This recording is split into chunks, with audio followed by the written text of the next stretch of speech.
تلاوت کرنے اور پڑھانے کے فضائل۔ قرآن مجید کی تلاوت کرنے اور پڑھانے کے بہت سے فضائل ہیں، چنانچہ اللہ تبارک و تعالی ارشاد فرماتا ہے ترجمہ کنز العرفان، بے شک وہ لوگ جو اللہ کی کتاب کی تلاوت کرتے ہیں اور نماز قائم رکھتے ہیں اور ہمارے دیے ہوئے رزق میں سے پوشیدہ اور اعلانیہ کچھ ہماری راہ میں خرچ کرتے ہیں، وہ ایسی تجارت کے امیدوار ہیں جو ہرگز تباہ نہیں ہوگی تاکہ اللہ انہیں ان کے ثواب بھرپور دے اور اپنے فضل سے اور زیادہ عطا کرے، بے شک وہ بخشنے والا قدر فرمانے والا ہے۔ اور احادیث میں اس کے جو فضائل بیان ہوئے ان میں سے 6 فضائل ملاحظہ ہوں۔ نمبر 1، حضرت عثمان غنی رضی اللہ تعالیٰ عنہ سے روایت ہے، نبی اکرم صلی اللہ تعالی علیہ وآلہ وسلم نے ارشاد فرمایا، تم میں سے بہتر وہ شخص ہے جو قرآن سیکھے اور سکھائے۔ حضرت ابو امامہ رضی اللہ تعالیٰ عنہ سے روایت ہے، حضور پر نور صلی اللہ تعالی علیہ وآلہ وسلم نے ارشاد فرمایا، قرآن پڑھو کیونکہ وہ قیامت کے دن اپنے اصحاب کے لیے شفیع ہو کر آئے گا۔ سبحان اللہ۔ حضرت عبیدہ ملیکی رضی اللہ تعالیٰ عنہ سے روایت ہے، پیارے آقا علیہ الصلوۃ والسلام نے ارشاد فرمایا، اے قرآن والو، قرآن کو تکیہ نہ بناؤ، یعنی سستی اور غفلت نہ برتو، اور رات اور دن میں اس کی تلاوت کرو جیسا تلاوت کرنے کا حق ہے، اور اس کو پھیلاؤ اور تغنی کرو، یعنی اچھی آواز سے پڑھو یا اس کا معاوضہ نہ لو، اور جو کچھ اس میں ہے اس پر غور و تفکر کرو تاکہ تمہیں فلاح ملے، اس کے ثواب میں جلدی نہ کرو کیونکہ اس کا ثواب بہت بڑا ہے۔ حضرت عبداللہ بن عمر رضی اللہ تعالیٰ عنہما سے روایت ہے، سید المرسلین صلی اللہ تعالی علیہ وآلہ وسلم نے ارشاد فرمایا، ان دلوں میں بھی زنگ لگ جاتی ہے جس طرح لوہے میں پانی لگنے سے زنگ لگتی ہے۔ عرض کی گئی، یا رسول اللہ صلی اللہ تعالی علیہ وآلہ وسلم، اس کی صفائی کس چیز سے ہوگی؟ ارشاد فرمایا، کثرت سے موت کو یاد کرنے اور تلاوت قرآن کرنے سے۔ سبحان اللہ۔ حضرت ایف بن عبد الکلاعی رضی اللہ تعالیٰ عنہ فرماتے ہیں، کسی نے پوچھا، یا رسول اللہ صلی اللہ تعالی علیہ وآلہ وسلم، قرآن میں سب سے بڑی سورت کون سی ہے؟ ارشاد فرمایا، قل هو اللہ احد۔ اس نے عرض کی، قرآن میں سب سے بڑی آیت کون سی ہے؟ ارشاد فرمایا، آیت الکرسی، اللہ لا الہ الا ہو الحی القیوم۔ اس نے کہا، یا رسول اللہ صلی اللہ تعالی علیہ وآلہ وسلم، کون سی آیت کا فائدہ اور ثواب آپ کو اور آپ کی امت کو پہنچنا محبوب ہے؟ ارشاد فرمایا، سورہ بقرہ کے خاتمہ کی آیت کہ وہ رحمت الہی کے خزانہ سے عرش الہی کے نیچے سے ہے۔ اللہ تبارک و تعالیٰ نے وہ آیت اس امت کو دی، دنیا اور آخرت کی کوئی خیر نہیں مگر یہ اس پر مشتمل ہے۔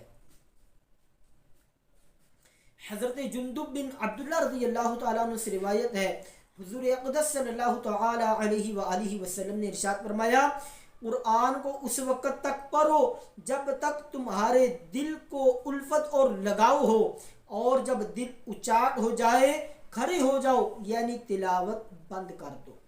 قرآن مجید حفظ کرنے کے فضائل۔ قرآن کریم کو حفظ کرنا فرض کفایہ ہے، اور یہ صحابہ اور تابعین اور علماء دین متین رضی اللہ تعالیٰ عنہم اجمعین کی سنت ہے، اور اس کے فضائل حصر و شمار سے باہر ہیں۔ ترغیب کے لیے یہاں 3 فضائل سنانے کی سعادت حاصل کرتا ہوں۔ حضرت ابو ہریرہ رضی اللہ تعالیٰ عنہ سے روایت ہے، نبی اکرم صلی اللہ تعالی علیہ وآلہ وسلم نے ارشاد فرمایا، قرآن والا قیامت کے روز آئے گا اور قرآن عرض کرے گا، اے میرے رب عز و جل، اسے خلعت عطا فرما۔ تو اس شخص کو کرامت کا تاج پہنایا جائے گا۔ قرآن پھر عرض کرے گا، اے میرے رب عز و جل اور زیادہ کر، تو اسے بزرگی کا حلہ پہنایا جائے گا۔ پھر عرض کرے گا، اے میرے رب عز و جل اس سے راضی ہو جا، تو اللہ تعالیٰ اس سے راضی ہو جائے گا۔ پھر اس شخص سے کہا جائے گا پڑھتے رہو اور درجات چڑھتے جاؤ اور ہر آیت پر ایک نیکی زیادہ کی جائے گی۔ سبحان اللہ۔ حضرت عبداللہ بن عمر رضی اللہ تعالیٰ عنہ سے روایت ہے، رسول کریم صلی اللہ تعالیٰ علیہ وآلہ وسلم نے ارشاد فرمایا، صاحب قرآن کو حکم ہوگا کہ پڑھتے رہو اور درجات چڑھتے جاؤ اور ٹھہر ٹھہر کر پڑھو، جیسے تم اسے دنیا میں ٹھہر ٹھہر کر پڑھتے تھے کہ تمہارا مقام اس آخری آیت کے نزدیک ہے جسے تم پڑھو گے۔ سبحان اللہ۔ اس حدیث پاک کا حاصل یہ ہے کہ ہر آیت پر ایک ایک درجہ اس کا جنت میں بلند ہوتا جائے گا، اور جس کے پاس جس قدر آیتیں ہوں گی اسی قدر درجے اسے ملیں گے۔ سبحان اللہ۔ حضرت ابو ہریرہ رضی اللہ تعالیٰ عنہ سے مروی ہے، نبی کریم صلی اللہ تعالیٰ علیہ وآلہ وسلم کے فرمان کا خلاصہ ہے کہ حافظ قرآن اگر رات کو تلاوت کرے تو اس کی مثال اس توشہ دان کی ہے جس میں مشک بھرا ہوا ہو اور اس کی خوشبو تمام مکانوں میں مہکے، اور جو رات کو سو رہے اور قرآن اس کے سینے میں ہو تو اس کی مثال اس توشہ دان کی مانند ہے جس میں مشک ہے اور اس کا منہ باندھ دیا جائے۔ یہ قرآن مجید حفظ کرنے کے فضائل ہیں، لہذا جس مسلمان سے بن پڑے وہ قرآن مجید حفظ کر کے ان فضائل کو حاصل کرنے کی کوشش کرے، اور جنہوں نے قرآن مجید حفظ کر لیا ہے انہیں چاہیے کہ اسے روزانہ یاد کرتے رہیں تاکہ حفظ بھول نہ جائے۔ اعلیٰ حضرت رحمۃ اللہ تعالیٰ علیہ ایک حدیث پاک کی وضاحت کرتے ہوئے فرماتے ہیں، جس طرح بندھے ہوئے اونٹ چھوٹنا چاہتے ہیں اور اگر ان کی محافظت اور احتیاط نہ کی جائے تو رہا ہو جائیں، اس سے زیادہ قرآن کی کفیت ہے۔ اللہ اکبر۔